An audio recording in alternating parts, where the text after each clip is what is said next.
Hello, नमस्कार.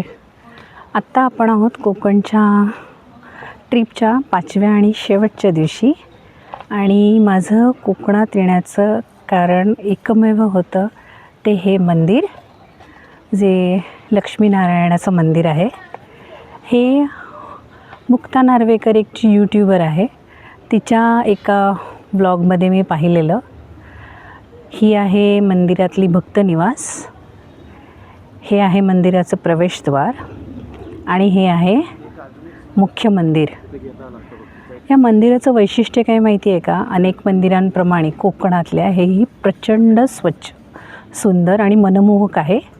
पण याचा एक ॲडिशनल व्ह्यू पॉईंट इथे आहे, तो म्हणजे ह्या मंदिराचा आजूबाजूचा रमणीय परिसर. गर्द झाडी मंदिरात माझ्या बाजूबाजूच्या परिसरामध्ये पण त्यांनी अशी सुबक झाडं लावलेली आहेत.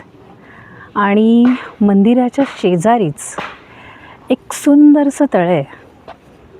म्हणजे तुम्हाला फोटोग्राफीची आवड असेल आणि तुम्हाला निसर्गाचे काही चमत्कार बघायचे असतील तर कोकणात यायलाच पाहिजे. आणि कोकणात आलात तर वालावलमधील या लक्ष्मीनारायणाच्या मंदिराला तुम्ही नक्कीच भेट द्यायला पाहिजे.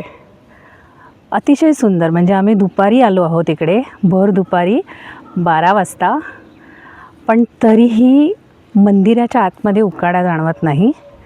आता मी आणि नेहल ह्या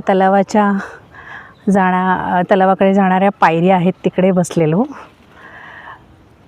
आणि ह्या गावातले लोक या मंदिराचा तळ्याचा वेगवेगळ्या प्रकारे उपयोग करत आहेत.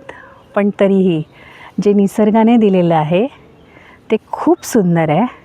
आणि जेव्हा आपल्याला जमेल, जेव्हा आपल्याला वेळ मिळेल, तेव्हा ही अशी काही ठिकाणं आहेत ती तुम्ही आवर्जून पाहायला पाहिजे.